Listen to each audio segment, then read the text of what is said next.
Paramashivoham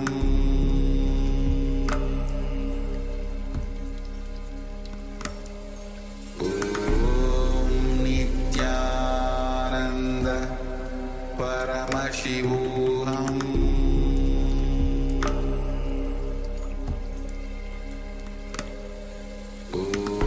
Om Nityananda Paramashivoham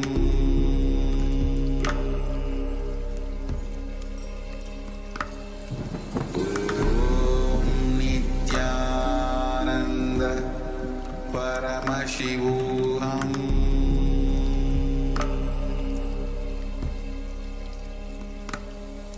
Om Nityananda Paramashivoham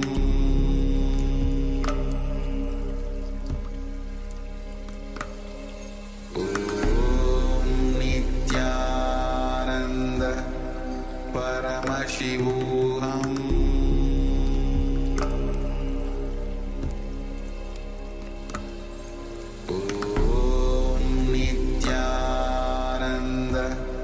Paramashivoham Om Nityananda Paramashivoham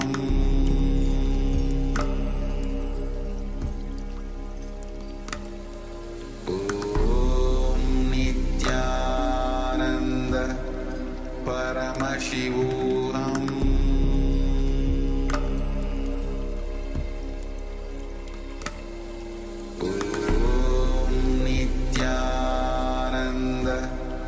Paramashivoham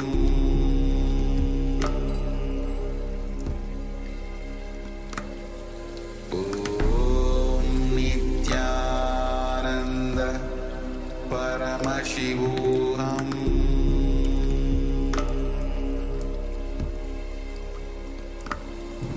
Om Nityananda Paramashivoham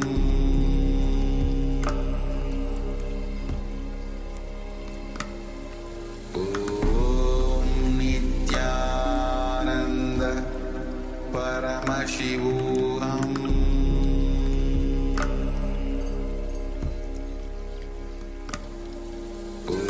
Om Nityananda Paramashivoham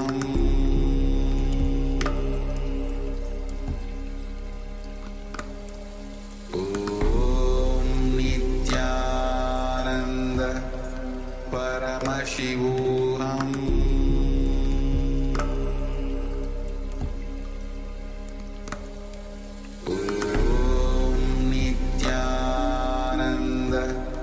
Paramashivoham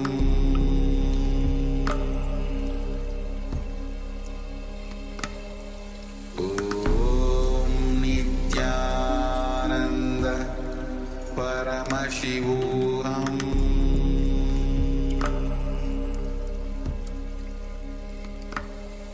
Om Nityananda Paramashivoham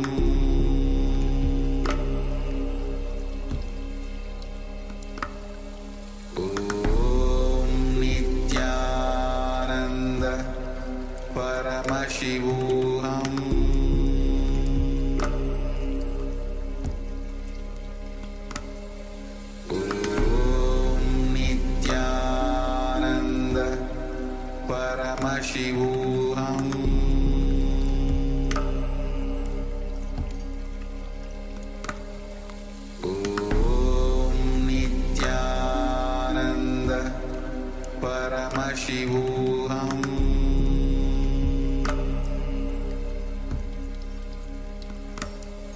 Om Nityananda Paramashivoham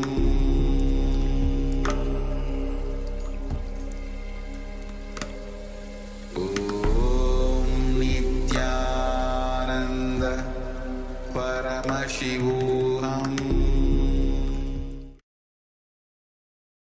Nityanandam. We welcome all the Paramashivoham program participants to the first session of the day, Nityananda Yoga. We are going to perform the Pratama Vinyasa Krama and the Dvitiya Vinyasa Krama, the 108 and 308 asana sequences. Requesting all the participants to please settle down on your yoga mat. Have your Panchabhatram and Udani ready, 1 cup and a spoon, and some water for the ritualistic cleansing. Apply the Vibhuti and Kumkum. All the male bodies, please remove your upper cloth and apply the Vibhuti on the 16 places over your body. All the female bodies, please apply it on your forehead. Now settle down with your head, neck, and spine in a straight line. Bring your hands in Namaskara Mudra in front of your heart center. Close your eyes, take a deep breath. Visualize Swamiji in your inner space as we open this session with the Satguru Vandanam. Nityanandam Paramasukharam Kevalam Jnanamurtim Dvandvatitam Gagana Sarusham Tatpamasyadilaksham Ekam Nityam Vimalamajalam Sarvadi Sakshibhutam Bhavatitam Trigunarahitam Sadgurum Tam Namami. Next, we are going to invoke Paramashiva's presence by chanting the Shiva Mula mantra. Om Ham Haum Shivaya Namaha 11 times. Please follow along internally. Om Ham Haum Shivaya Namaha. Om Ham Haum Shivaya Namaha. Om Ham Haum Shivaya Namaha. Om Ham Haum Shivaya Namaha.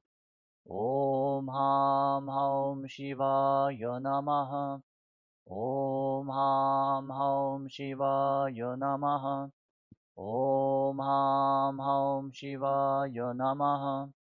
Om Ham Haum Shivaya Namaha. Om Ham Haum Shivaya Namaha.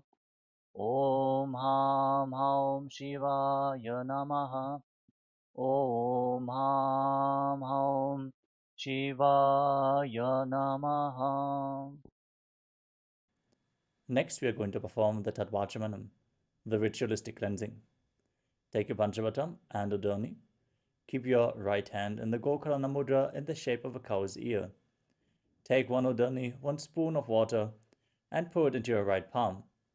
Each time the word Swadha is chanted, sip the water from the bottom of your right palm. Om Atmatattvam Shodayami Swadha. Take another Udani of water into your right hand. Om Vidyatattvam Shodayami Swadha. Take another Udani of water into your hand. Om Shivatattvam Shodayami Swadha. Now wash your right hand with the water from the Panchapatram and wipe your lips twice with the bottom of your right thumb. Om Ham Hridayaya Namaha. Wash your hand again. With index, middle and ring fingers joined together, touch above the upper lip and below the lower lip. Then wash your hand again. With your index finger and thumb joined together, touch your right nostril and your left nostril.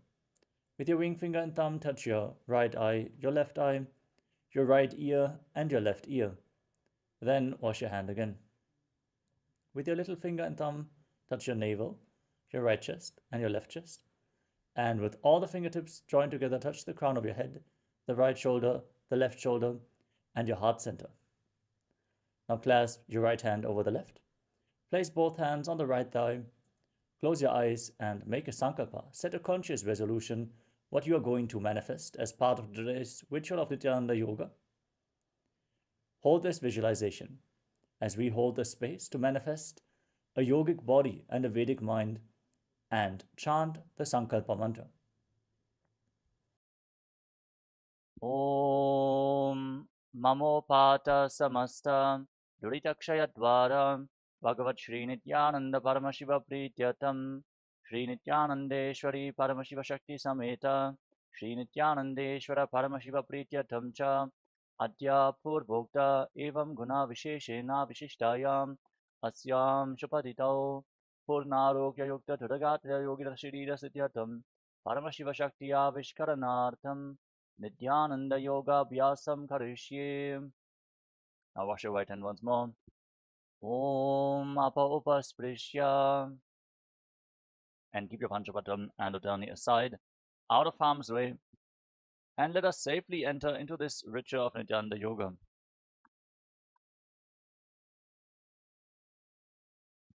Starting off with the first asana of the sequence, Sukhasana. Sit in a comfortable cross-legged position and keep your head, neck, and spine in a straight line. Place your hands on top of the knees in Bindu Mudra with index fingers and thumbs together. Engage Mahamudra Bandha, all three bandhas. The root lock, Mula Bandha, contracting the perineal floor and pulling it inwards. Uddiyana Bandha, contracting the abdominal muscles above and below the navel and pulling your stomach in and up towards your spine. And the Jalandhara Bandha, the throat lock, tucking your chin to the chest firmly while internally contracting your throat muscles. Again, all the three bandhas form Mahamudra Bandha. Now visualize Lord Shiva in your inner space and breathe in Samana Kumbhakam. Inhale fully into your navel region and hold your breath. Visualize a flame being formed in your stomach rising upwards. And internally chant the first japa of the sequence, Soham. Visualize the japa rotating around your throat in a circular manner, cleansing your Vishuddhi chakra and activating Vak Shakti, the power of speech. As we enter into the first asana of the sequence, Sukhasana. Sukhasana. Tat sukhasanamityuktam ashaktastatsamacharet asanam vijitam yena jitam tena jagatrayam. Parvatasana. Now place your feet on top of opposite thighs. Sit in Padmasana, the lotus posture. Join your palms in Anjali Mudra and raise them up above your head. Engage Mahamudra Bandha, all three bandhas, root lock, abdominal lock, and throat lock as you visualize yourself as Mount Kailash in Parvatasana.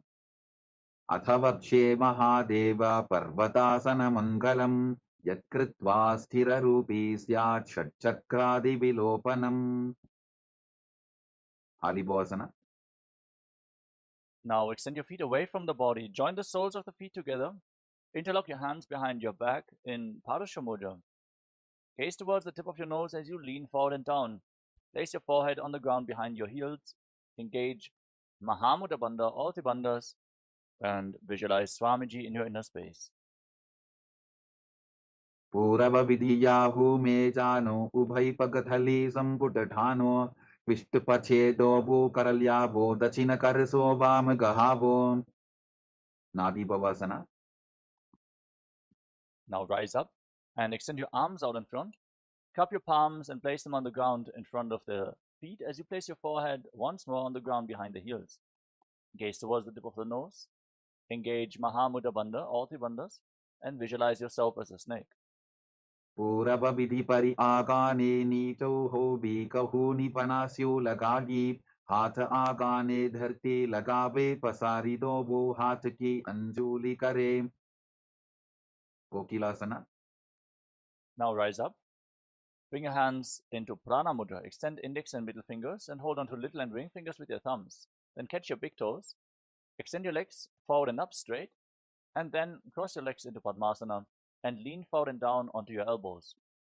Engage Mahamudra Bandha and visualize yourself as a bird. Athan Yadasanam Vakshye Yena Siddho Bhavennaraha Akasmad Vayu Sancharam Kokilabhyasanena Cha. Netiasana. Rise up. Now place one foot on top of the opposite knee and the other foot below the opposite knee. Hold on to opposite elbows and start rotating your arms in wide circles. Engage Mahamudra Bandha, all three bandhas, gaze to your nose and visualize Swamiji in your inner space. And every once in a while change the direction of the movement in Neti-asana. Goda Bama Padiki Ashamahili Soja Dachitarana Ko Baralota Parikul Prasamoja Vama Padako Mahilo Bahuro Pajutana Tapari Goda Dachiki Ashabarali Dhana. Gajasana. Now place your palms flat on the ground in front of you and raise your hips up high. Scoop your head and chest forward and down again and again as you pull your stomach in and up in Uddiyana Bandha. And visualize yourself as an elephant in Gajasana, the elephant pose. Nyujjam Padagre Bhumo Pritvalambi Bhuyamastakaagre Nidhaya Nitambam urdhvamunnamaya nabilaksham bhumau nasikamaninja. Vrikshasana. Now from the same posture, alternate pushing one heel to the ground while lifting the other heel up again and again. Engage Uddiyana Bandha, the abdominal lock, and visualize yourself as a bear. एकैकं पादमापुञ्ज गजासनं कुर्यात् वृक्षासनं भवति. Vaishasana. Now rise up. Stand on the tips of the big toes if you can. Otherwise, you can stand on the tips of your toes. Bring your hands in front of your chest in Hridaya Mudra with index, middle, and ring fingers joined together. Keep your elbows raised. Put your stomach in and up in Uddiyana Bandha. And visualize Swamiji in Vaishyasana. केशेन पादयुगलं बन्ध्वा तिष्ठेदधो मुखः अथ वैश्याभक्ष्ये यत्कृत्वा सत्यवान् भवेत्. Next up is Urdhva Janukarana. Now stand in Arimandi, heels together, toes pointing outwards and knees bent. Remember Arimandi, we're going to perform it in various karanas of this sequence. Now bring your hands to the chest, elbows raised, then lift one knee up along the center of your body in a circular motion and follow along with the respective hand gracefully again and again.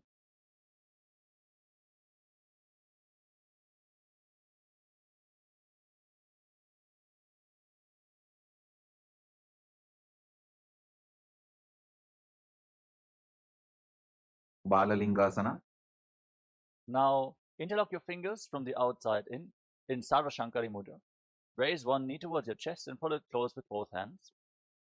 Engage Mahima Bandha, all the bandhas, and visualize yourself holding a baby in Balalingasana. एकं दानु उरसि आलिङ्ग्य स्थातव्यं बाललिङ्गनं भवति. Padabhidanasana. Now pull the foot behind towards your buttocks with your hands interlocked in Parasha Mudra. Keep your knees together, stand straight, engage all the bandhas, and visualize Swamiji in your inner space. स्थित्वैकस्मिन् पादतले कराभ्यां वेष्टयेत्तनं पृष्ठे संस्थाप्य यत्नेन पादपीडनमासनं. Natarajasana. Now hold the sole of the foot from the inside. Kick your leg back and up as you extend the other arm forward with the hand in Bindu Mudra with index finger and thumb together. Visualize yourself as Lord Nataraja in Natarajasana. उत्तानपादं क्रौञ्चं च मरीचिं वीरभद्रकं नटराजं त्रिकोणं च सुप्तान्दुष्टप्रसारणे. Balalingasana. Now again, interlock your fingers from the outside in and pull the other knee up towards your chest with your hands. Engage Mahima Bandha and visualize holding a baby. एकं जानु उरसि आलिङ्ग्य स्थातव्यं बाललिङ्गरं भवति. Padapीडनासana. Now pull the foot back towards your buttocks with your hands in Padasha Mudra. Engage all the bandhas and visualize Swamiji in Parapidanasana on the other side. स्थित्वैकस्मिन् पादतले कराभ्यां वेष्टयेत्तनं पृष्ठे संस्थाप्य यत्तेन पादपीडनमासनं. Natarajasana. Now hold the sole of the foot from the inside, kick your leg back and up, lean forward with the other arm extended forward, hand in Bindu Mudra. Visualize yourself performing the cosmic dance as Lord Nataraja. उत्तानपादं क्रौञ्चं च मरीचिं वीरभद्रकं नटराजं त्रिकोणं च सुप्ताङ्गुष्टप्रसारणे. Moving on to Ardharishta Karana. From Arimandi. Bring your hands to the chest, elbows raised. Then step the right foot behind the left foot and swing your right arm back and forth like a pendulum. Gracefully move your fingers one by one. Then place your right hand over top of your nose, uncross your ankles, and step the left foot behind to repeat the movement on the other side.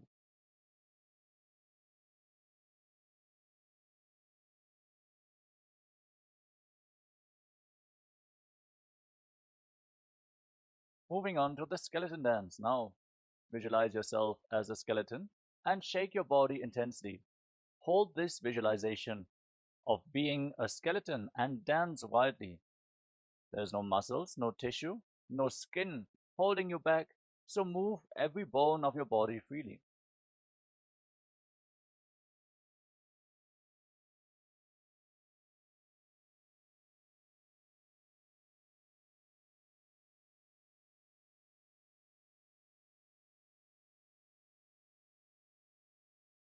Next up is Kati Chinna Karana. From Arimandi, cross your arms over top of your head with the palms facing back. Turn your body to one side and open up your arms over top of your head. Return to the center, cross your arms, open them up to both sides again and again as you follow along with your breath.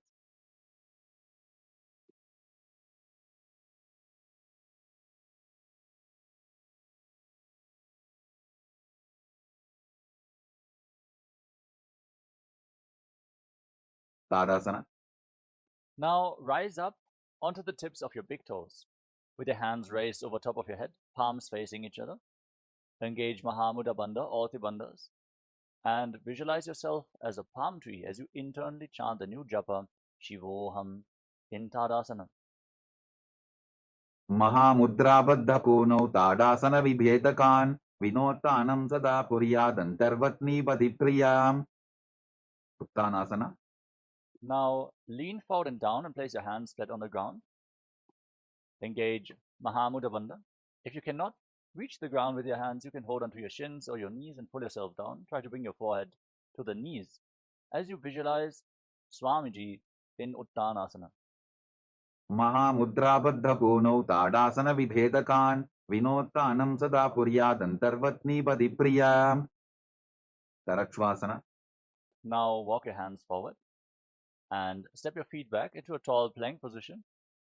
Lock your throat in Jalandhara Bandha and rotate your head from side to side as you visualize Swamiji in your inner space. गजासनवस्थित्वा मस्तकं वारं वारं दक्षिणकुक्षिं सव्यकुक्षिं नजेत्. तरक्ष्वासनं भवति. Bhujangasana. Now lower your body down onto your chest. Keep your hands at the side of your shoulders, palms facing down. Lift your head and chest by the strength of your lower back. Open up your mouth and inhale through the hollow of your throat in Bhujangani Mudra, keeping the top of your feet flat on the mat. Visualize yourself as a cobra in Bhujangasana. अंगुष्ठनाभिपर्यन्तम् अधो भूमौ विनिन्यसेत्. कराभ्यान्तदरान् धृत्वा ऊर्ध्वशीर्षफणीवशे. देहाग्निर्वर्धते नित्यं सर्वरोगविनाशनं.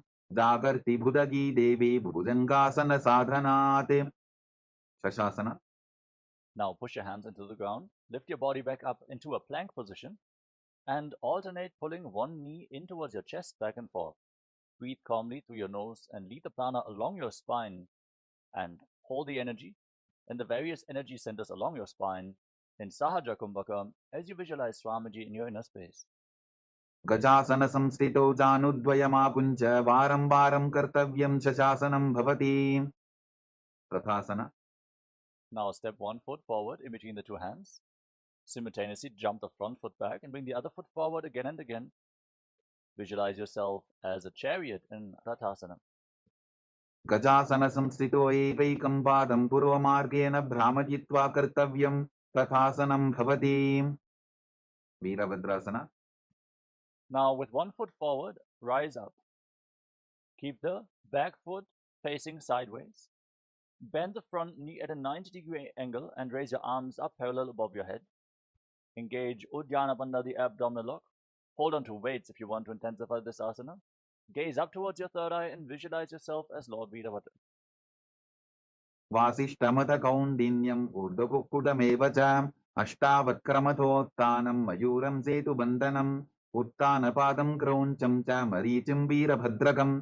नटराजं त्रिकोणं च सुप्ताङ्गुष्ठप्रसारणे. Virabhadrasana. Now exchange the position of your feet. Bring the other foot forward. Back toes facing sideways. Bend the front knee. Raise your arms up. Holding on to weights if you want to intensify this asana. Engage Uddiyana Bandha. Gaze to your third eye. And visualize yourself with 8 arms as Lord Veerabhadra in Veerabhadrasana on the other side. वासिष्ठमथ कौण्डिन्यम् ऊर्ध्वकुक्कुटमेव च. अष्टावक्रमथोत्थानं मयूरं सेतुबन्धनम्. उत्थानपादं क्रौञ्चं च मरीचिं वीरभद्रकं. नटराजं त्रिकोणं च सुप्ताङ्गुष्ठप्रसारणे. Vrikshasana. Now stand on one foot and raise the other foot towards the inner opposite thigh. Join your palms in Anjali Mudra and raise your arms up straight above your head. Engage Uddiyana Bandha, the abdominal lock, and visualize yourself as a tree. वामोरुमूलदेशे च याम्यं पादं दिधार्यतु तिष्ठेत्तु वृक्षवद्भूमौ वृक्षासनमिदं विदुः. Gavrasana. Now bring the raised foot on top of the opposite hip and join your palms in Namaskara Mudra in front of your heart center. Visualize yourself as Lord Garuda as you stand straight on one leg in Garudasana. गरुडासनमावक्ष्ये येन ध्यानं स्थिरं भवेत् सर्वदोषाद्विनिर्मुक्तो भवतीह महाबली. एकपादमुरो बद्ध्वा एकपादेन दण्डवते जङ्घापादसन्धिदेशे जानुभ्यग्रं व्यवस्थितः. Vrikshasana. Now exchange the position of your feet. Raise the other foot towards the inner opposite thigh. Join your hands in Anjali Mudra and raise your arms up over top of your head with the elbows straight. Engage Uddiyana Bandha and embody the strength, stability, and groundedness of a tree in Vrikshasana, the tree pose.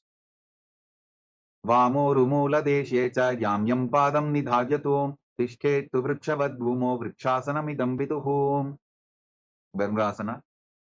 Now bring the raised foot on top of the opposite hip and your hands in Namaskara Mudra in front of your heart center. Feel the weight of huge wings on your back as you visualize yourself as Lord Garuda in Garudasana. गरुडासनमावक्ष्ये येन ध्यानं स्थिरं भवेत् सर्वदोषाद्विनिर्मुक्तो भवतीह महाबली. एकपादमुरो बद्ध्वा एकपादेन दण्डवते जङ्घापादसन्धिदेशे जानुभ्यग्रं व्यवस्थितम्. Trikonasana. Now step one foot forward and the other foot far back, with your back toes facing sideways. Extend your arms out parallel to the ground and lean forward and down. Place one hand by the front foot, the other arm pointing up to the sky. Keep your shoulders aligned and gaze up along the raised arm as you visualize yourself as a triangle. उत्तानपादं क्रौञ्चं च हरीचिं वीरभद्रकं नटराजं त्रिकोणं च सुप्ताङ्गुष्ठप्रसारणे. Trikonasana. Now rise up, rotate your feet, lean down towards the other side, bring the other hand to the foot, gaze up along the raised arm and visualize yourself as a triangle in Trikonasana, the triangle pose. उत्तानपादं क्रौञ्चं च हरीचिं वीरभद्रकं नटराजं त्रिकोणं च सुप्ताङ्गुष्ठप्रसारणे. Now rise up and come back to Arimandi position, heels together, toes pointing outwards and knees bend. Bring your hands in front of your chest with the palms facing each other. Then raise one heel off the mat. Stomp the raised heel down, lift the other heel up, and exchange the position of your hands in front of your chest again and again in Nikuttaka Karana.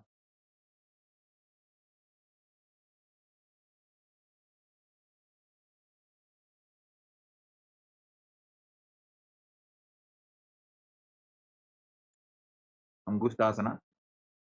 Now squat down. Raise your heels off the mat and sit on raised heels with your perineum. Keep your knees off the ground and join the knees together. Bring your hands in Namaskara Mudra in front of your heart center. Start buzzing like a bee on the inhalation and exhalation in Brahmari Kumbhaka. And visualize Swamiji in your inner space as you internally chant the new japa Sadashivoham in Angushtasana.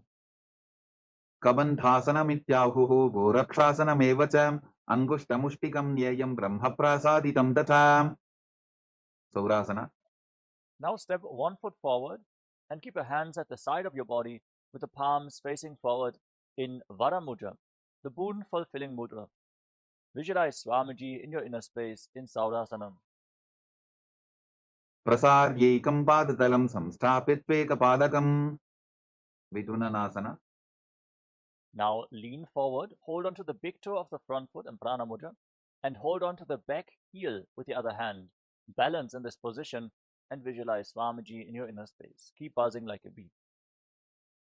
गुल्फस्थितौ पादमेकं प्रसार्य तत्पादाग्रं संस्पृशेत् तत्करेण गुल्फं चान्यं धारयेत् तत्करेण धूनं पीठं चाभ्यसेत् चोभयत्र. Saurasana. Now exchange the position of your feet. Step the other foot forward. Keep your hands at the side of the body, palms facing forward in Vara Mudra, with your fingertips barely touching the ground. Visualize Swamiji in your inner space in Saurasana. प्रसार्यैकं पादतलं संस्थाप्यत्वेकपादकं. Vidunanasana. Now lean forward and down. Catch the big toe of the front foot and the heel of the back foot. balance, and visualize Swamiji in your inner space. गुल्फस्थितो पादमेकं प्रसाद्य तत्पादाग्रं संस्पृशेत् तत्करेण गुल्फं धान्यं धारयेत् तत्करेण धूनं पीठं ताभ्यसेत् चोभयत्र ब्रह्मचुरङ्कुशासना. Now step both feet in towards your body. Sit on raised heels and separate your knees. Place your hands on top of the knees with the palms facing up. Lock your throat in Jalandhara Bandha and gaze through the gap between the palms in Shambhavi Mudra with your eyes open wide, not blinking. Actually gaze inwards with your eyes open wide. Experience eternity as you visualize Swamiji in Brahmahadurankushasana. दोबू फणापानी होए वैसे AD दोबुदानी वैसे कोरबकदल्या की माहिली Ayush माहेरा शेमिली. कपिलासना. Now drop your knees to the ground. Keep your toes tucked and sit on raised heels. Place your hands flat on your thighs and pull your stomach in and up in Uddiyana Bandha. Gaze towards the tip of the nose and visualize yourself as sage Kapila Muni, the founder of Mahanidvani Akara, our Akara, in Kapilasana. उभई पकथली सम ठहरावे तिनको माहिली core मिलावे फनापानी कुकर होए वैसे एडी दोबू जोनी निवैसे. भद्रकोरकासना. Now, maintain your body in the same position. Shift your gaze up towards your third eye and visualize Swamiji in your inner space, the Supreme Pontiff of Hinduism, Mahamandaleshwara of Mahanidvani Akara, in Bhadragodakasana. दोबू पकतली संपुट करे कोरवारिली भूपरि धरे कोरवारिली Rafe ऐसे तापरी मूल द्वार डिगी बैसे. सूर्यासना. Now raise your knees off the ground and join the soles of your feet together. Keep the knees wide apart. Join your thumbs and little fingers and open up your palms resembling a lotus flower in Padma Mudra. Raise your arms up over top of your head and gaze up through the gap between the palms as if you're offering flowers to Lord Surya. Engage Uddiyana Bandha, the abdominal lock, and visualize Lord Surya in your inner space. एडी दोबू बुता दरियाने फनापानी बैठक पुनिठाने गोड़ा जंगा अधर करी रहे आडे वाम इसी विधि कहे. मंडुकासना. Now drop your knees to the ground. Place the top of the feet flat on the mat and sit in between your heels with your toes touching behind your back. Place your hands on your knees. Push your tongue up flat against the palate of your mouth in Shanmukhi Mudra. Gaze towards your third eye and breathe calmly through your nose in Sahajra Kumbhaka as you visualize yourself as a frog. पादतलौ पृष्ठदेशे अंगुष्टे द्वे च संस्पृशेते जानुयुग्मं पुरस्कृत्य साधयेन्मण्डुकासनम्. उत्तानमण्डुकासना. Maintain your legs in the same position. Bring your arms up and cross them behind your back, holding onto opposite shoulders. Push your elbows against your head. Engage Uddiyana Bandha. Gaze towards your third eye. Push your tongue up in Shanmukhi Mudra and visualize yourself as a frog in Uttana Mandukasana. मण्डुकासन मध्यस्थं कोट्पराभ्यां धृतं शिरः एतद्भ्येकवदुत्तानम् एतदुत्तानमण्डुकम्. सिंहासना. Now cross your feet and sit on the raised heel. Keep your knees slightly separate. Place your hands flat on top of the knees. Gaze towards the tip of your nose and stick your tongue out. Exhale forcefully through your mouth again and again. Roar like a lion in Simhasana. दक्षिणं सव्यपुल्फेन दक्षिणेन तथेतरम् हस्तौश्च जान्वो संस्थाप्य स्वाङ्गुलीश्च प्रसार्य च. भद्रासना. Now, keep your knees wide apart and join the soles of the feet together behind your back with your toes pointing backwards. Cross your arms behind your back and hold on to opposite big toes in Prana Mudra with index and middle fingers. Lock your throat in Jalandhara Bandha. Gaze towards the tip of the nose and visualize Swamiji in your inner space in Bhadrasana as you return to buzzing like a bee on in and exhalation in Brahmari Kumbhaka. गुल्फौ तवृषणस्याधो व्युत्क्रमेण समाहितः पादाङ्गुष्ठौ कराभ्यां च धृत्वा च पृष्ठदेशतः. काकभुसन्ध्यासना. Now place your feet flat on the ground and bring your arms in between the legs. Wrap your arms around your legs and behind your back. Try to interlock your fingers in Parasha Mudra as you gaze towards the tip of the nose and visualize yourself as a crow. प्रथमे बेसको खड़ठाने दोगो हाथ पकम वीच आने तिनको मोड़ी नल्या परिल्यावे पिष्ट पछे काकसी करावे कानी पोआसना. Now place your palms flat on the ground and bring your knees on top of your arms towards your armpits. Raise your hips, lean forward, find balance, and then lift your feet off the mat. Balance on your arms as you visualize Swamiji in Kani Pavasana. आसन को गुण आशीर्षिता होगी तो आची होई. कपाली आसना. We're now going to enter into the first inverted posture of this sequence. Place your hands on the ground. Place your head on the mat. Form a triangle between your head and your hands. Set yourself up in front of a wall for support if needed, or ask a partner to assist you. As you raise your hips, walk your feet forward, and then lift your legs up straight into a headstand. Gaze towards the tip of the nose and visualize Swamiji in your inner space. Keep buzzing like a bee in Brahmari Kumbhaka in Kapali Asana. शीश शीशा धरती टेकी पबदो वो मिलिवा ऊंचा भुकरे. पार्श्वमयूरासना. Gently lower your legs down. Come to a squatting position with your hands flat on the ground in front of you. Start breathing in Rechaka Kumbhaka. Exhale fully and hold your breath after each exhalation. As you twist your body to one side, align one knee and the respective hip with your elbows. Lean forward, find balance, lift your body off the mat and extend the legs out to the side. Gaze up towards your third eye and visualize yourself as a peacock in Parsvamayurasana. मयूरं दण्डवत् कुर्यान् मायूरं दण्डनामकं कुर्यान् मायूरं पार्श्वाभ्यां मायूरपार्श्वनामकं. पार्श्वमयूरासना.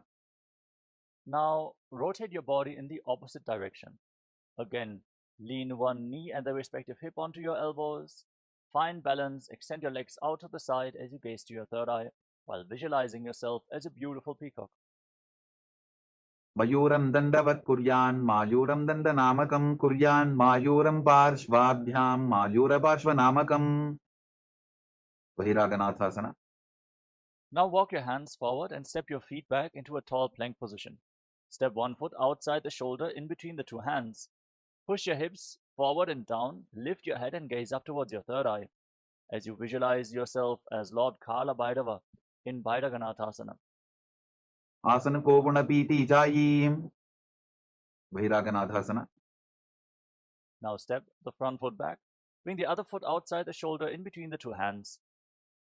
Push your hips forward, lift your head up, gaze towards your third eye and visualize yourself as Lord Kala Bhairava. आसन को गुण पीति जायी. उन्मुख बीदासना. Now step your feet back and bring your elbows, bring your forearms down to the ground. Lift your head and gaze up towards your third eye. As you visualize Swamiji in your inner space, try to touch your heels to the ground in Unmukha Pitasana. भून्निष्ठौ जानुनी हस्तौ चतुष्पदममाङ्मुखम् उत्थापिताङ्घ्रियुगलकटिस्थलमभिरुका. वसिष्ठासना. Now rise back up onto your arms. Rotate your body. Lift one arm up straight to the sky. Keep your body straight as a plank. Your shoulders aligned. Gaze up along the raised arm and visualize yourself as sage Vashishta. ऊर्ध्वकुक्कुटवासिष्ठमरीचिहलमत्स्यकं परिवृत्तिं चोदरस्य विविधं धनुरासनम्. वसिष्ठासना. Now bring the raised hand down to the mat. Rotate your body in the opposite direction and lift the other arm up to the sky. Gaze upwards. Keep your core engaged, your body straight as a plank. Visualizing sage Vashishta in Vashishthasana on the other side. ऊर्ध्वकुक्कुटवासिष्ठमरीचिहलमत्स्यकं परिवृत्तिं चोदरस्य विविधं धनुरासनम्. अंजनीयासना. Now come to a seated position with your legs extended forward. Bring your hands underneath the buttocks with the palms facing upwards. Lock your throat in Jalandhara Bandha. Gaze towards the tip of your nose and internally chant the new japa Mahasadashivoham as you visualize yourself as Lord Hanuman in Anjaneyasana. दोगो करकी उबय हथेली कोरवारली मैले बेली सो आगाने भूपरिदाशे महाने अंगुली मिलिराशे. पश्चिमदानासना. Now lean forward and down and hold on to your big toes in Prana Mudra with index and middle fingers. keeping a slight gap between your heels. Bring your forehead down towards your knees, engage all three bandhas, Mahamudra bandha, and visualize Swamiji in your inner space in Paschimottanasana. Janu parilalatantु paschimam tanamuchyate yena kena prakarena sukham dharyam tajayate. Ugrasana. Rise up, interlock your fingers around your neck. Slightly separate your knees as you lean forward and down, and try to bring your head in between the knees. Keep your elbows outside the legs. Squeeze your core, engage Mahamudra bandha, all three bandhas, and visualize Goddess Kali in Ugrasana. Sopanibhyam dridham dritva janu parishironyaset asanogramidam proktam bhavedanila deepanam dehavasana haranam paschimottana samyakam yaye tadasanam shreshtham pratyaham dharayet sudhihi. Varichiyasana. Now rise up and step one foot in towards your body, with the heel firmly pressed against the perineum. Wrap the respective arm around the leg and interlock both hands behind your back as you lean forward and down. Bring your forehead to the knee and visualize yourself as sage Marichi in Marichiyasana. Uttanapadam krauncham cha maricham veerabhadrakam natarajam trikonam cha suptangushta prasarane. Mahamudrasana. Now rise up, drop the raised knee to the side with the heel firmly pressed against your perineum. Lean forward and down and hold onto the front foot with both hands. Engage Mahamudra bandha, all three bandhas. Gaze to your nose, visualize Swamiji in your inner space. Internally, repeat the japa Mahasadashivoham in Mahamudrasana. Mahamudram pravakshami tantresvin mama vallabhe yam prapya siddha siddhim cha kapiladyah puragataha. Varichiyasana. Now rise up and exchange the position of your legs. Step the other foot in towards your body, heel against the perineum, knee raised. Wrap your arms around your back, interlock your fingers behind, and try to bring your forehead against the knee as you visualize yourself as Sage Marichi. Uttanapadam krauncham cha maricham veerabhadrakam natarajam trikonam cha suptangushta prasarane. Mahamudrasana. Now drop the waist into the side. Hold onto the front foot with both hands. Gaze to your nose. Exhale and hold your breath as you engage Mahamudra bandha and visualize Swamiji in your inner space in Mahamudrasana. Mahamudram pravakshami tantresvin mama vallabhe yam prapya siddha siddhim cha kapiladyah puragataha. Bhadrasana. Now rise up. Join the soles of the feet together in front of your body. Interlock your fingers around your toes and pull your heels against your perineum. Gaze up towards your third eye. Try to bring your knees to the mat. Push them down by the strength of your groin as you visualize Swamiji in your inner space in Bhadrasana 2. Gulbhau tavrishana syadaha sivantyah parshvayoho kshipet padaparshve tu panibhyam dradham badhva sunischaram. Valipavasana. Now slightly extend your feet away from the body. With your toes together, heels apart. Place your hands on the respective knees and lock your throat in Jalandhara bandha. Gaze towards the tip of your nose and visualize Swamiji in Gvalipavasana. Puravajar pidichoka kakhyo soyi vahi pidichoki je soyi yame edi bhinna jarashe angula atha antaro rashe. Donyasana. Now bring your feet back in towards your body. Hold onto the soles of the feet with all 10 fingers. Then lean forward and down. Place your forehead and your elbows on the ground. Gaze towards the tip of your nose and visualize Yoni Mandala, the visual reflection of Devi Paramashiva Shakti in Joni Asana. Dogo pagadali samputakare edi medke dingdadare ardhatako antararashe lilata pakachalya uparadashe. Bidaki Pavasana. Rise up, extend your feet away from the body. With your heels together, toes apart. Extend your arms out to the side and lean forward and down. Try to bring your forehead on the ground behind your heels as you gaze to your nose and visualize Swamiji in your inner space. Purava vidhi paripagadali samputashola edi milirashe. Siddha Samadhyasana. Rise up, bring your feet back in towards your body. With your toes together and your heels apart, scoop your hands below the shins, palms facing up. Bring your face on the mat and your toes against your throat as you gaze to your nose and visualize Lord Surya in your inner space. दोगो बगदरी संबुट करे, सोले मेढ़ आगा मेधरे, अंगुल 8 अंतरोराशे, AD को ऐसे विदिताशे. Chiniki Pavasana. Now rise up. Bring your feet against your perineum. Heels together, toes apart.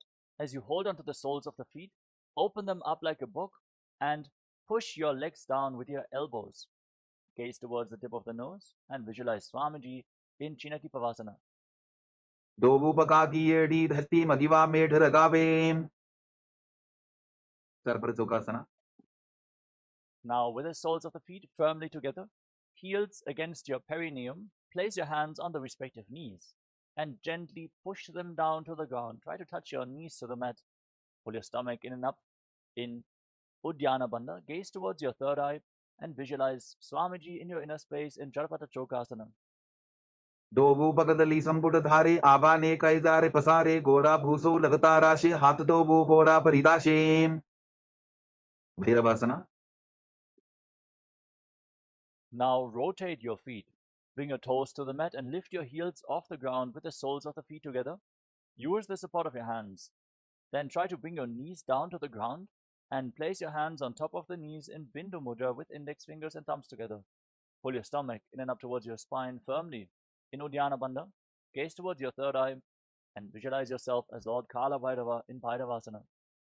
Gulpho sampita janyonyam vikramenotitam shanaihi, janvo pasvakato hasto dandavad bhairavasanam. Samanasana. Relax. Now bring one heel against your perineum and the sole of the other foot against your chest with both hands. Gaze towards your third eye. Visualize Swamiji in your inner space. Fully exhale and hold your breath in the Mula chakra in Samanasana. Samanasanamavakshe siddhamantradi sadhanat, ekapadamarho dattva guhyonya Upanasana. Now lift the raised leg over top of the respective shoulder and keep your hands on the ground next to your body, extending the other leg forward and up. Gaze towards your third eye and visualize Swamiji in your inner space in Apanasana. केवलं पादमेकञ्च स्कन्धे चारोपे यत्ततः एकपादेन गगने तिष्ठे तदण्डवत्रभोन्. Samanasana.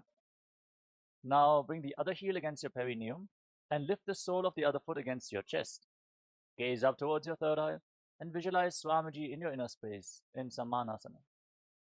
Samanasanamavakshe siddhamantradisadhanaat ekapadamarho dattva guhyonyalingavatrage. Apanasana. Now lift the leg over top of your shoulder. Extend the opposite leg forward and up. Gaze towards your third eye and visualize Swamiji in your inner space.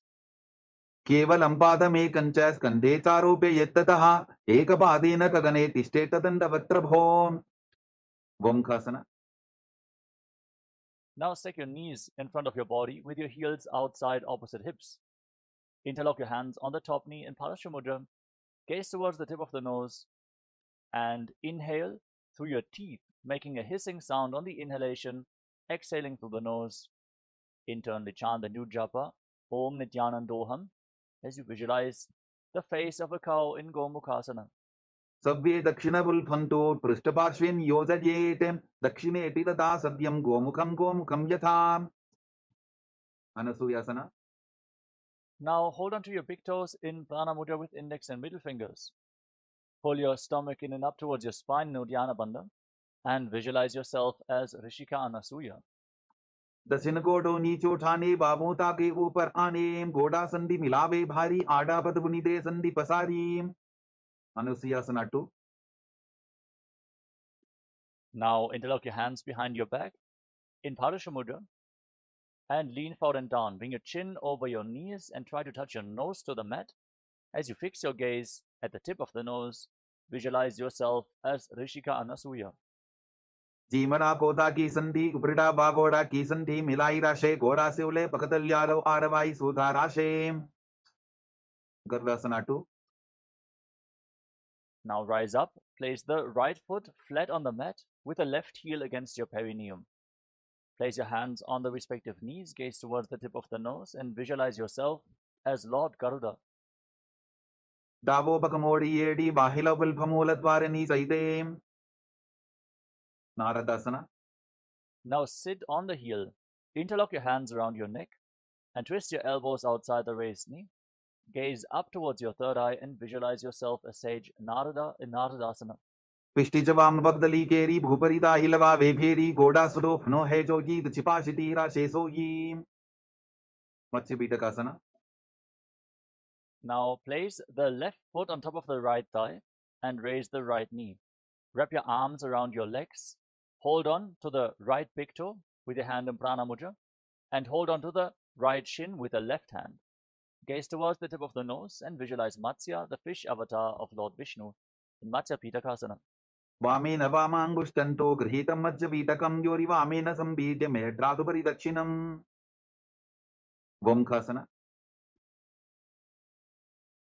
Now, once more, stack your knees in front of the body with the other knee on top this time. Place your hands interlocked on the top knee. Gaze towards the tip of the nose and sit in the shape of the face of a cow in Gomukhasana, the cow face posture. सव्ये दक्षिणवुल्फन्तो पृष्ठपार्श्वेन योजयेत् दक्षिणेऽपि तथा सव्यं गोमुखं गोमुखं यथा. अनसूयासना. Now hold on to your big toes in Prana Mudra with index and middle fingers. Pull your stomach in and up towards your spine, firmly in Uddiyana Bandha. Gaze to your nose and visualize yourself as Rishika Anasuya. दक्षिण कोटो नीचो ठाने बाबू ताके ऊपर आने गोडा संधि मिलावे भारी आडा पद बुनिदे संधि पसारी. अनुसुयासना 2. Hold the visualization as you interlock your hands behind your back, lean forward and down, and bring your chin over the knee, the nose to the mat. Gaze towards your nose in Anasuyasana 2. जीमना कोदा की संधि उपरिडा बागोड़ा की संधि मिलाई राशे गोड़ा से उले पकतल्यारो आरवाई सुधा राशे. गर्वासना 2. Now rise up. Place the sole of the right foot on the mat, the right knee raised against your chest. Bring the left heel against your perineum. Hands on the knees. Gaze forward towards your nose and visualize yourself as Lord Garuda. डावो बकमोड़ी येडी बाहिला विल्फमूल द्वारनी सैदे. Naradasana. Now raise your perineum onto the heel. Sit on the heel. Interlock your hands around your neck and twist your elbows outside the raised knee. Gaze up towards your third eye and visualize yourself as Sage Narada in Naradasana. पिष्टि च वाम बगदली केरी भूपरिता हिलवा वे भेरी गोडा सुरो फनो है जोगी छिपाशिती राशे सोगी. मत्स्य पीठकासना. Now place the right foot on top of the left thigh. Hold on to the left big toe and shin. Gaze towards the tip of the nose and visualize Matsyavatara of Mahavishnu in Matsya Pitakasana.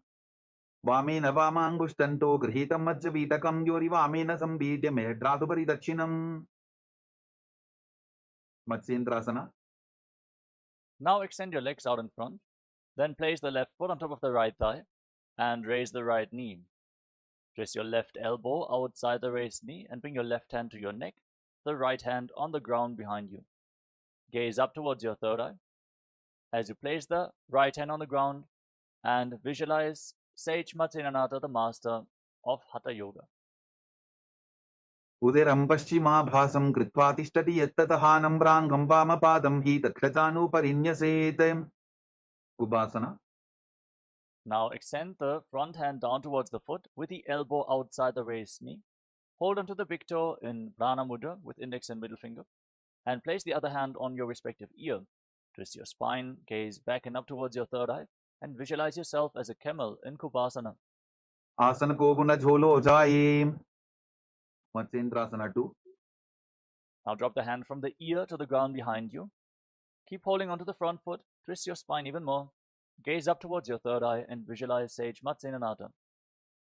वत्सेन्द्रपीठं दडर प्रदीप्तिं प्रचण्डर पण्डल खण्डनास्त्रम् अभ्यासत kundalini प्रबोधं दण्डस्थिरत्वं हि ददाति पुंसाम्. मत्स्येन्द्रासना. Now extend your legs out in front. Exchange the position of your feet. Place the right foot on the left thigh. Raise the left knee. Twist your right elbow outside the raised knee with a hand by the neck and the left hand on the ground behind you.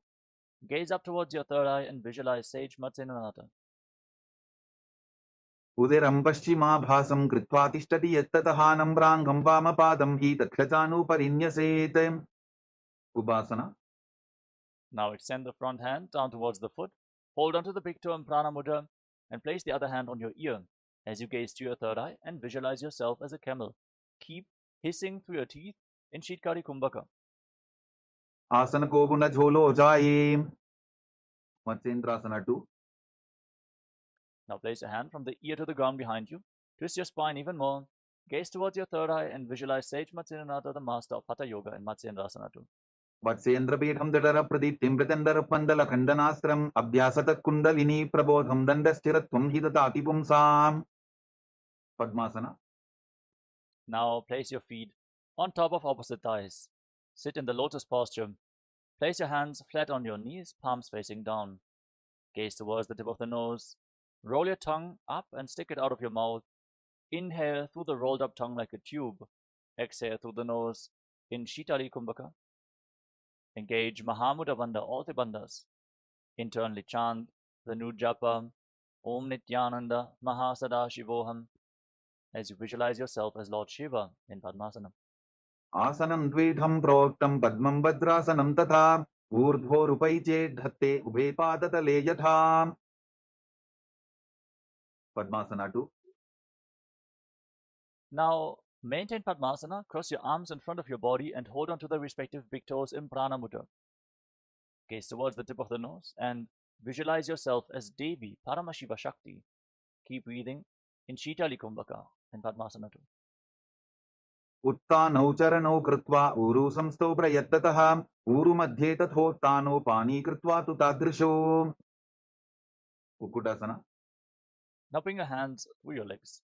Place your palms flat on the ground while sitting in Padmasana. Then straighten your arms, push your hands into the mat and lift your entire body off the ground.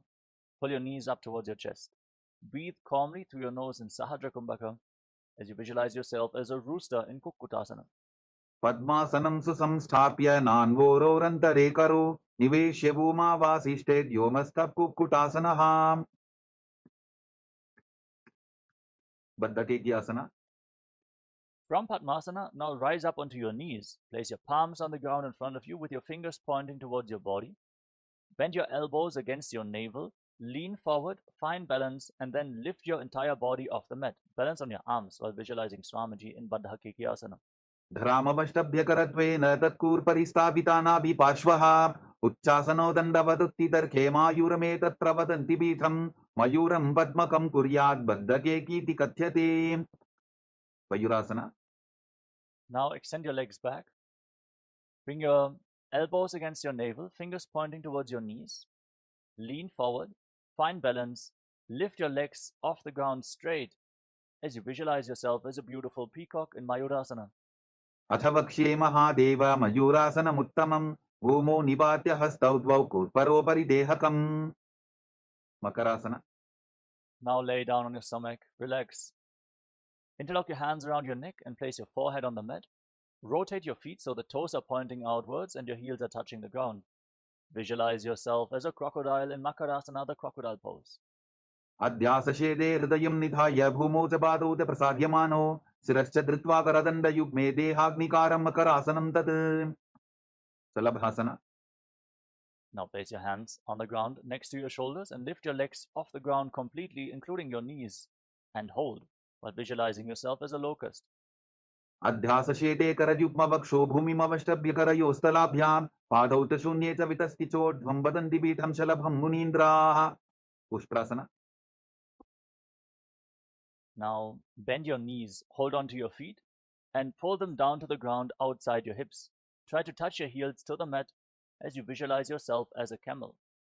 अध्यासशेते पदयुग्मव्यस्तं पृष्ठेति दायापि धृतं कराभ्याम् आकुञ्चयेत् सम्यक् उदरासेवाढमुष्प्रञ्च पीठं योगिनो वदन्ति. Dhanurasana. Holding onto your feet firmly, kick your legs back and up, and lift your head and chest. Gaze up towards your third eye, and visualize yourself as Pinaka, Lord Shiva's bow, in Dhanurasana, the bow pose. प्रसाद्य पादौ भुविदण्डरूपौ करौ च पृष्ठे धृतपादयुग्मं कृत्वा धनुस्तुल्य विवर्तिताङ्गं निगद्य योगी धनुरासनं तत्. Bhavasana. Relax. Now come to a kneeling position. Sit in between your heels with the toes touching behind your back. Place your hands on the knees. Gaze up towards your third eye and catch your breath. Breathe calmly through your nose in Sahadra Kumbhaka. Internally chant the new japa. Om Nityananda Paramashivoham. And visualize Swamiji in Bhagasana.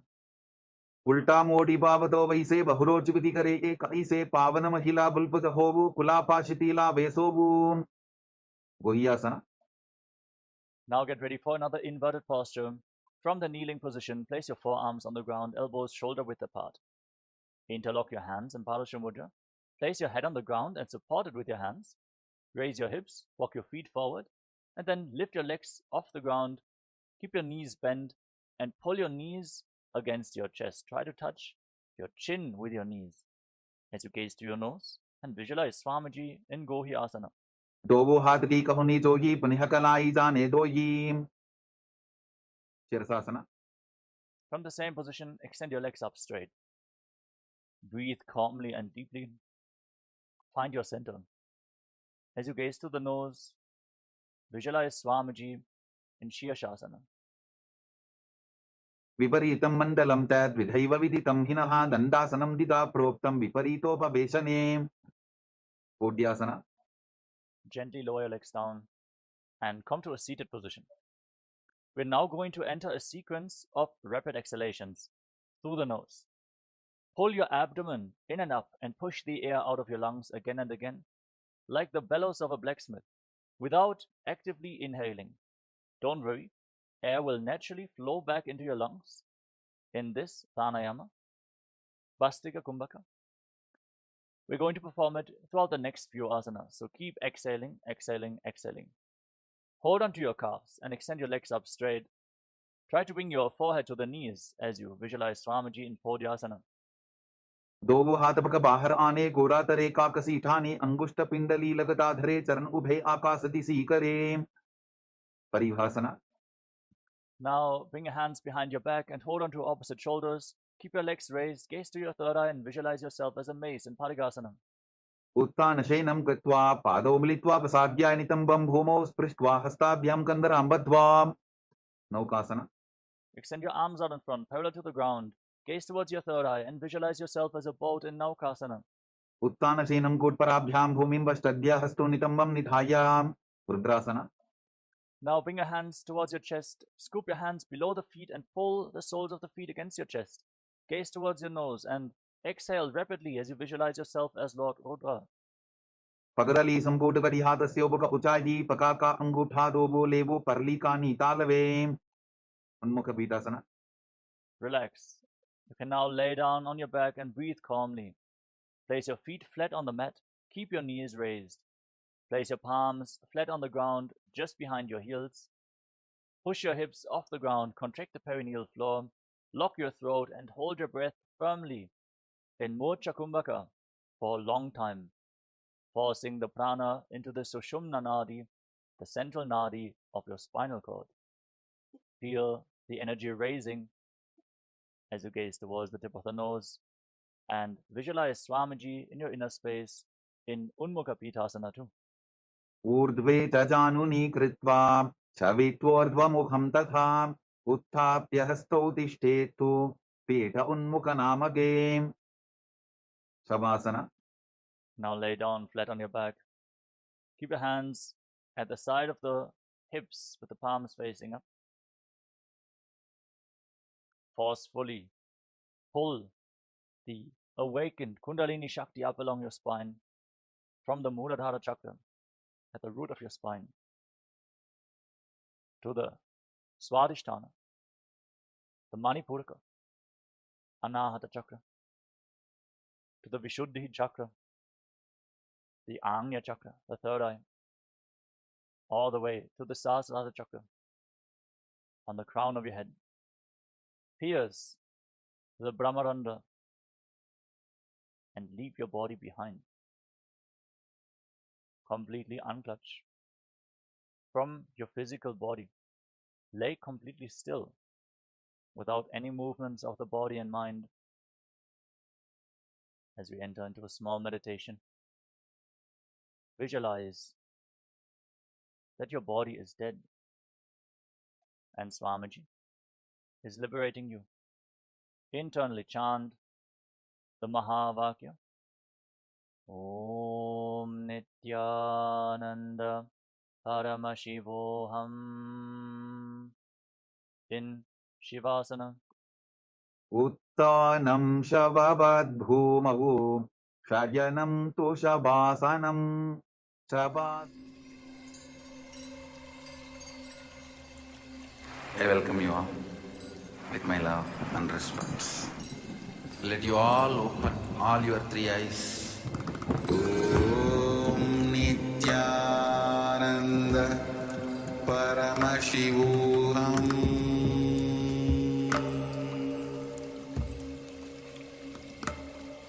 Om Nityananda Paramashivoham.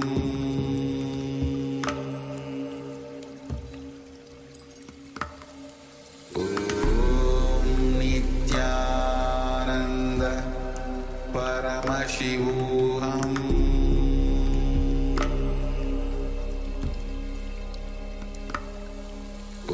Om Nityananda Paramashivoham. Om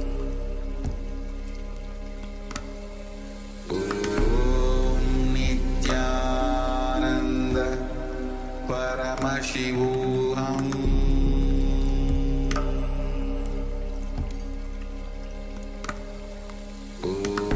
Om Nityananda Paramashivoham.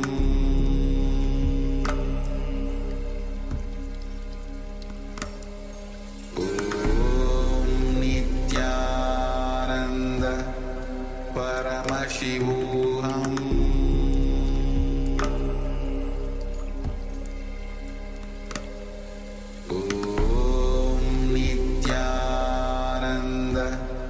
Paramashivoham.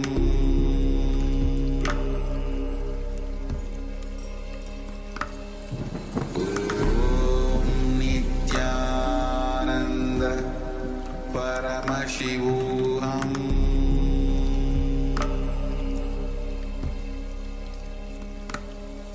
Om Nityananda Paramashivoham.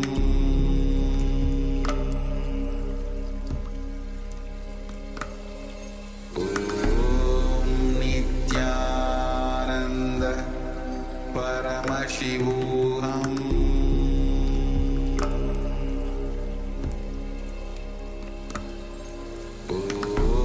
Om Nityananda Paramashivoham.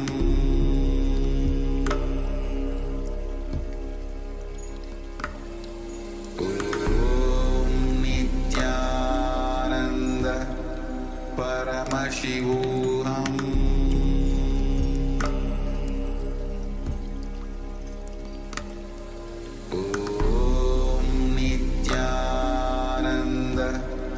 Paramashivoham. Om Nityananda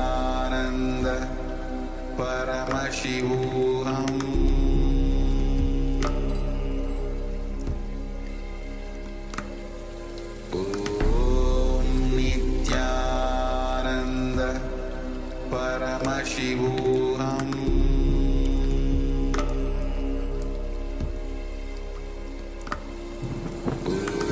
Om Nityananda Paramashivoham.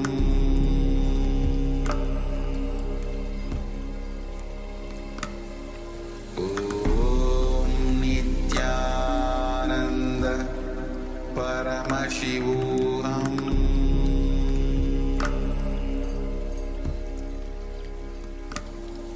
Om Nityananda Paramashivoham.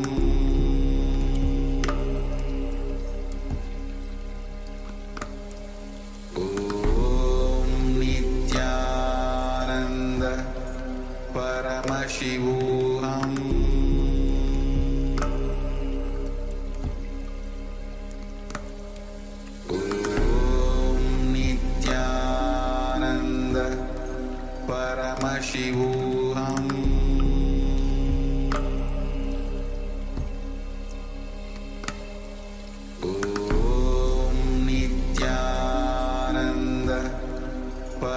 Paramashivoham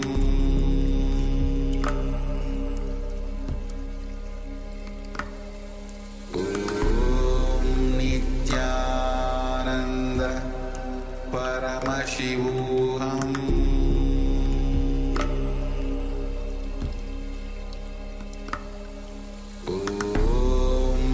Nityananda Paramashivoham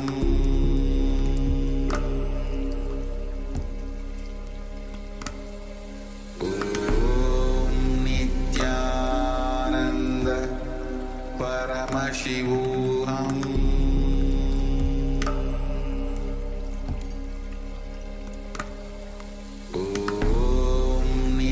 Nityananda Paramashivoham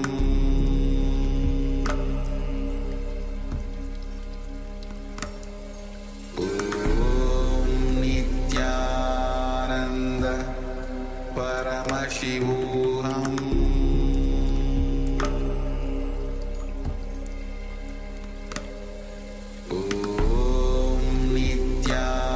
Nityananda Paramashivoham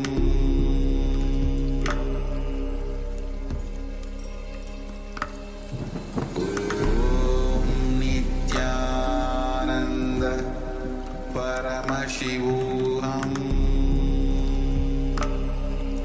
Nityananda Paramashivoham Nityananda Paramashivoham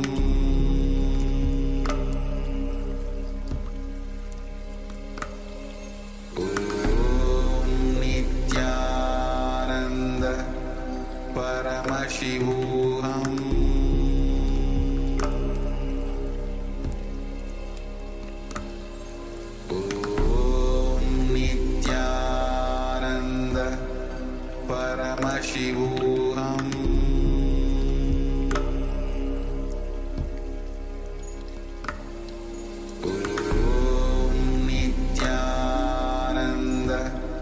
Paramashivoham Nityananda Paramashivoham Nityananda Paramashivoham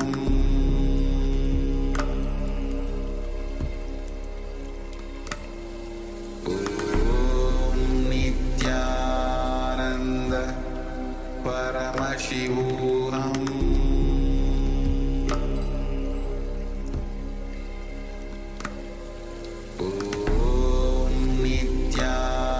Nityananda Paramashivoham Nityananda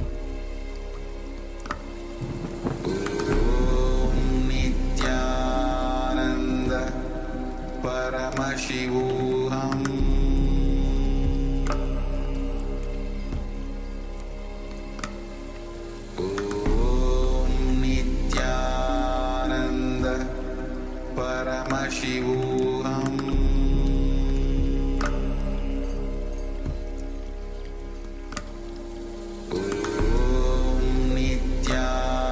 Nityananda Paramashivoham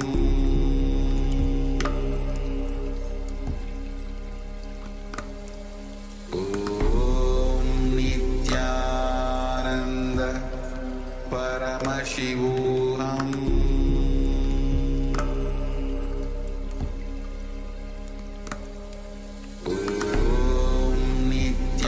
Nityananda Paramashivoham. Relax. Now come to a kneeling position. Sit in between your heels with the toes touching behind your back. Place your hands on the knees. Gaze up towards your third eye and catch your breath. Breathe calmly through your nose in Sahadra Kumbhaka.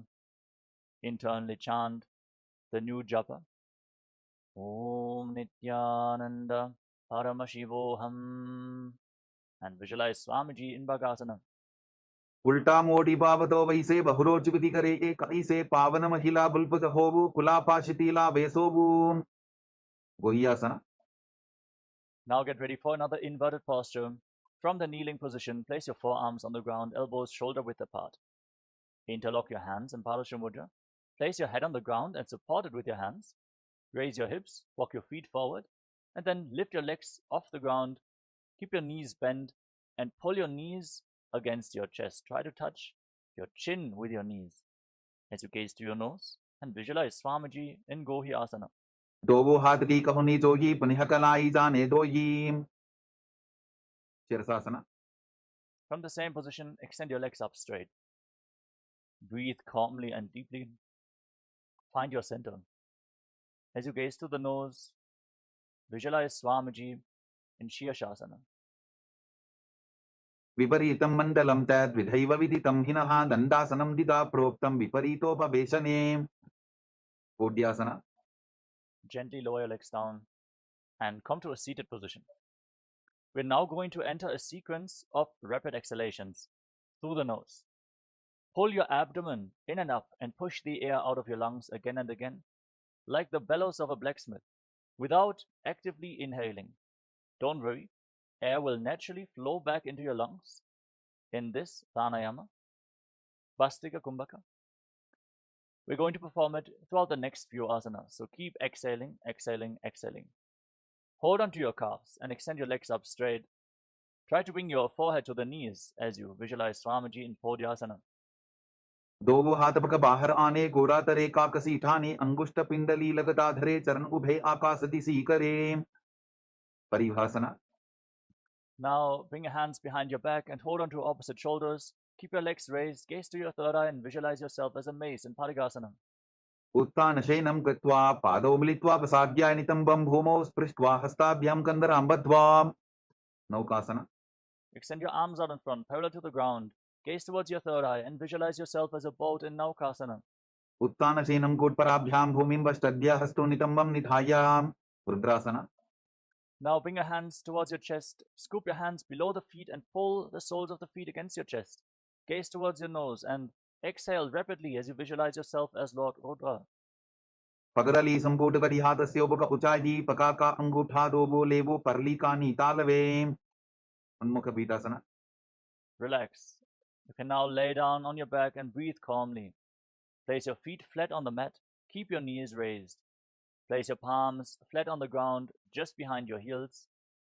Push your hips off the ground, contract the perineal floor, lock your throat and hold your breath firmly in Mocha Kumbhaka for a long time, forcing the prana into the Sushumna Nadi, the central nadi of your spinal cord. Feel the energy raising as you gaze towards the tip of the nose and visualize Swamiji in your inner space in Unmukha Pīthāsana too. ऊर्ध्वे च जानुनी कृत्वा छवित्वोर्ध्वमुखं तथा उत्थाप्य हस्तौ तिष्ठेतु पीठ उन्मुखनामके. Shavasana. Now lay down flat on your back. Keep your hands at the side of the hips with the palms facing up. Forcefully pull the awakened Kundalini Shakti up along your spine from the Muladhara chakra at the root of your spine to the Swadhisthana, the Manipuraka, Anahata chakra, to the Vishuddhi chakra, the Anya chakra, the third eye, all the way to the Sahasrara chakra on the crown of your head. Pierce the Brahmarandha and leave your body behind. Completely unclutch from your physical body. Lay completely still without any movements of the body and mind as we enter into a small meditation. Visualize that your body is dead and Swamiji is liberating you. Internally chant the Mahavakya. Om Nityananda Paramashivoham in Shivasana. उत्तानं शववद्भूमौ शयनं तु शवासनं शवासनं श्रान्तिहरं चित्तविश्रान्तिकारकम्.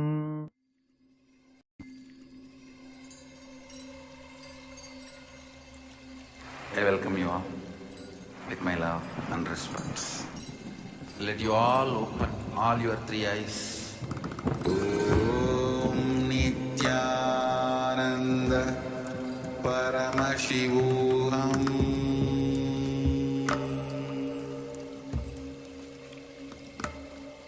Om Nityananda Paramashivoham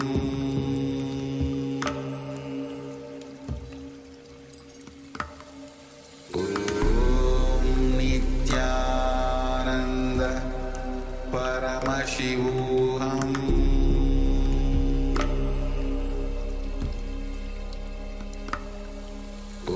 Om Nityananda Paramashivoham Om Nityananda Paramashivoham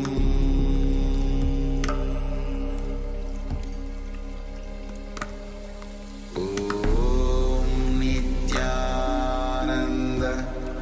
Paramashivoham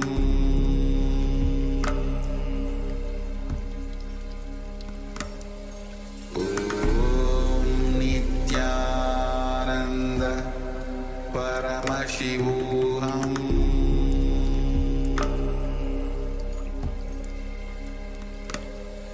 Om Nityananda Paramashivoham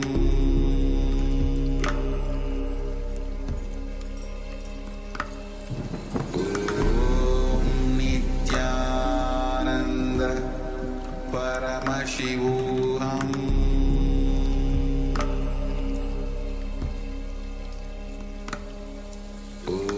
Om Nityananda Paramashivoham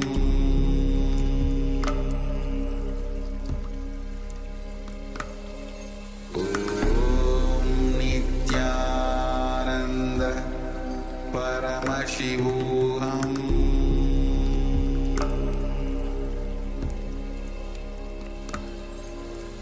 Om Nityananda Paramashivoham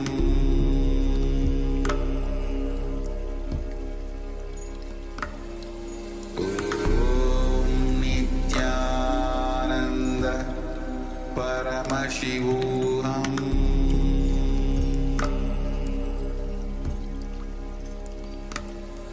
Om Nityananda Paramashivoham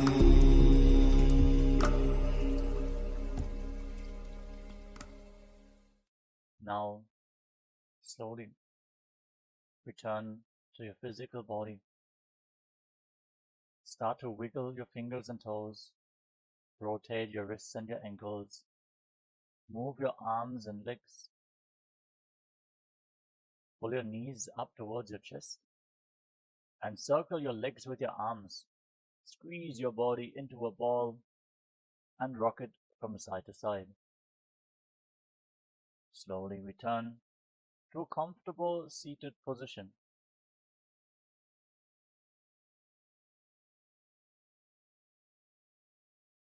Congratulations, you completed the Pratama Vinyasa Krama, the first 108 asanas of Kailasas Nityananda Yoga.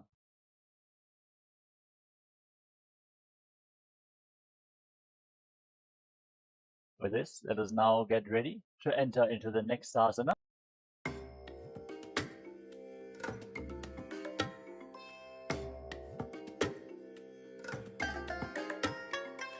I bless you all.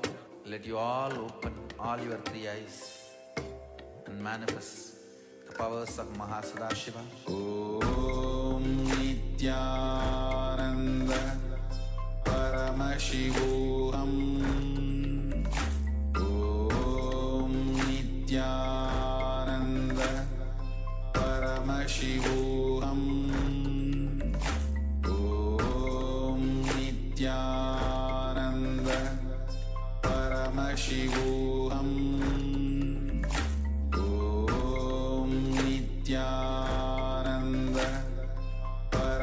Paramashivoham Om Nityananda Paramashivoham Om Nityananda Paramashivoham Om Nityananda Paramashivoham Om Nityananda Paramashivoham Om Nityananda Paramashivoham Om Nityananda Paramashivoham Om Nityananda Paramashivoham Om Nityananda Paramashivoham Om Nityananda Paramashivoham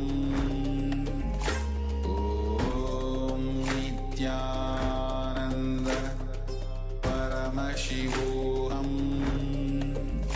Om Nityananda Paramashivoham Om Nityananda Paramashivoham Om Nityananda Paramashivoham Om Nityananda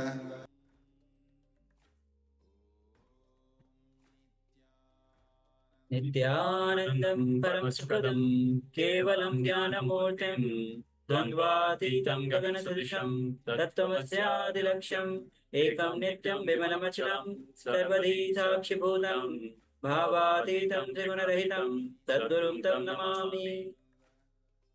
Yes, Nityanam, all of you. And welcome to day 13 of Paramashivoham Level 1. It has been 13 days that all of us have been into this journey of Paramashivoham Level 1. So we just finished 108 asana sequence, Pratham Vinyasa Krama. The sequence that Swamiji has given to all of us, which is the essence of millions of yogic scriptures. Yoga, through yoga, divine enters into you. Through yoga, you align your body to receive that super conscious energy. So let us take a moment and share what breakthrough that you had experienced, any asana, any particular asana that you had the breakthrough, or how the yoga itself is reflecting in your whole life, whole day-to-day life itself. You can go ahead and share. Meanwhile, we'll be entering into the power manifestation. So requesting all of you to be ready with the blindfold to cover your eyes, or if you don't have the blindfold, you can have a piece of cloth to cover your eyes. And so let's get ready for the power manifestation. Also requesting Ma Joan Han, Hung Mui Long to switch on their cameras, and also Ma Wei Win Me to be available in the camera, Ma Tash Bibi to be available in the camera. We are about to start the power manifestation. So we'll be starting with the Saspramana, which is the scriptural reference for manifesting the powers of third eye. Kapala antarmano yasya tishthanmilitalochanaha kramena manasodharyat lakshaye lakshamuttamam. The translation of this verse goes as, by fixing the mind on the inner space within the crown center and sitting stably, without any movement, having the eyes closed in succession, by that stability of the mind and the inner space, through the power of third eye, one directly sees the ultimate goal, Laksham, by having the vision beyond the sight that reveals any object or place, attaining the space of oneness with the source Paramashiva. Yes, so now let us get ready for this first round of power manifestation. So once again, if you haven't already done so, requesting participants to please put on your eye bands. Or if you haven't got an eye band, use any piece of cloth to cover your eyes. So we're about to enter into the first round of power manifestation.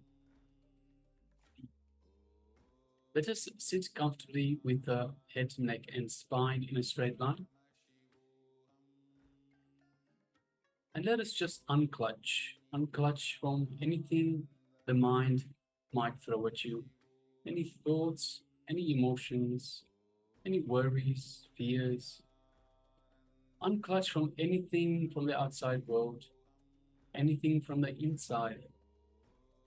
Let's just unclutch again and again and again. So if the mind throws a thought at you, just observe it. Just be a witness. Don't get involved. Don't entangle in it. Just be a witness. And again, come back to the space of restful awareness.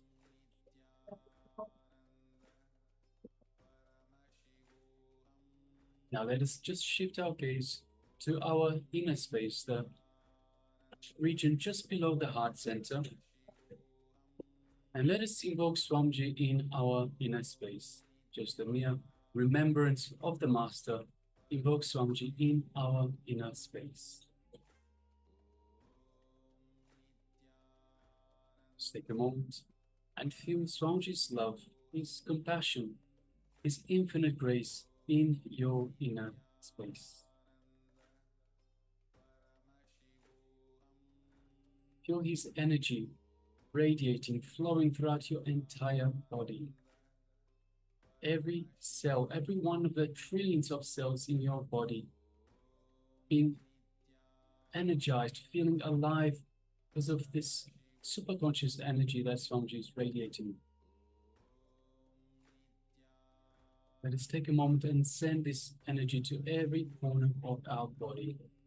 Every finger, every toe, your nose, eyes, ears, everywhere.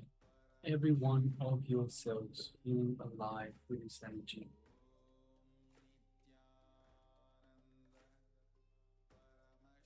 Just feel the space of oneness with Swamiji, the Supreme Pontiff of Hinduism, a living avatar and incarnation of Paramashivoham himself.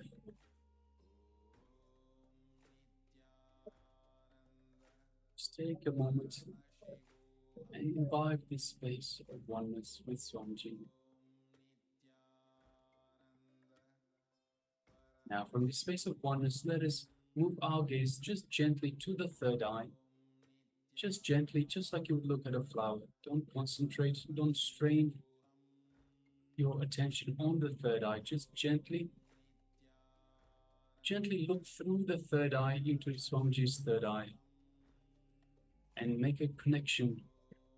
And as you do so, you feel the energy buzzing in your third eye.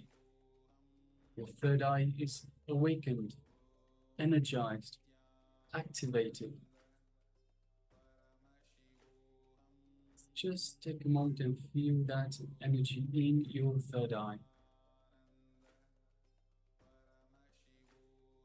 Now, while keeping our eyes closed, having our eyes closed from this space of oneness, let us start manifesting this power of the third eye vision. We will shortly display an image for you. If you haven't yet put on your eye bands, requesting participants, please put on your eye bands. Let us start chanting Mahavakya. Om Nityananda Paramashivoham. Om Nityananda Paramashivoham.